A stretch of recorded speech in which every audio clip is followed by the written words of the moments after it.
In the suburbs of our cities, Conservative politicians are convinced there's concern about the status of religion. There's no talk about God anymore. People have forgot that God even exists. And some worry about the way Australia is changing. Our marriage between man and woman is sacred. Do you think at schools they should be discussing that? Yes, they should. They should, for the younger generation. The bill has passed.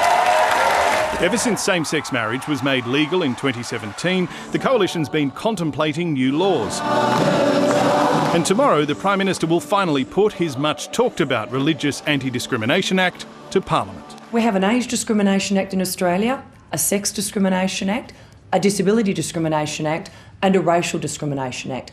But at a Commonwealth level, there is a glaring omission, and that is, of course, to protect people of faith.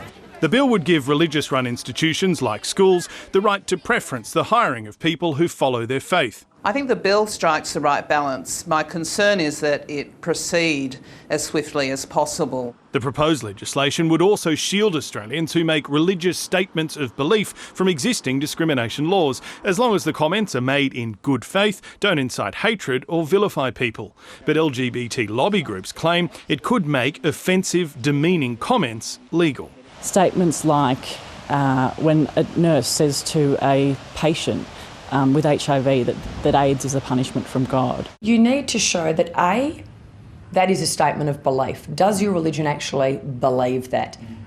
B, it must be made in good faith.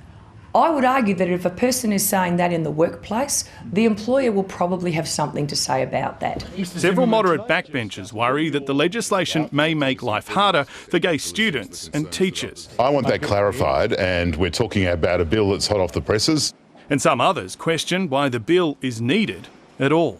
No one has ever approached my office claiming that discrimination on a religious basis. The government wants the bill voted on next week and sent to the Senate for a full inquiry. It wants to have a Religious Discrimination Act enshrined in law before the next election. And given the number of people of faith who live in key electorates, it's hopeful of eventually getting Labor's support. James Glenday, ABC News, Canberra.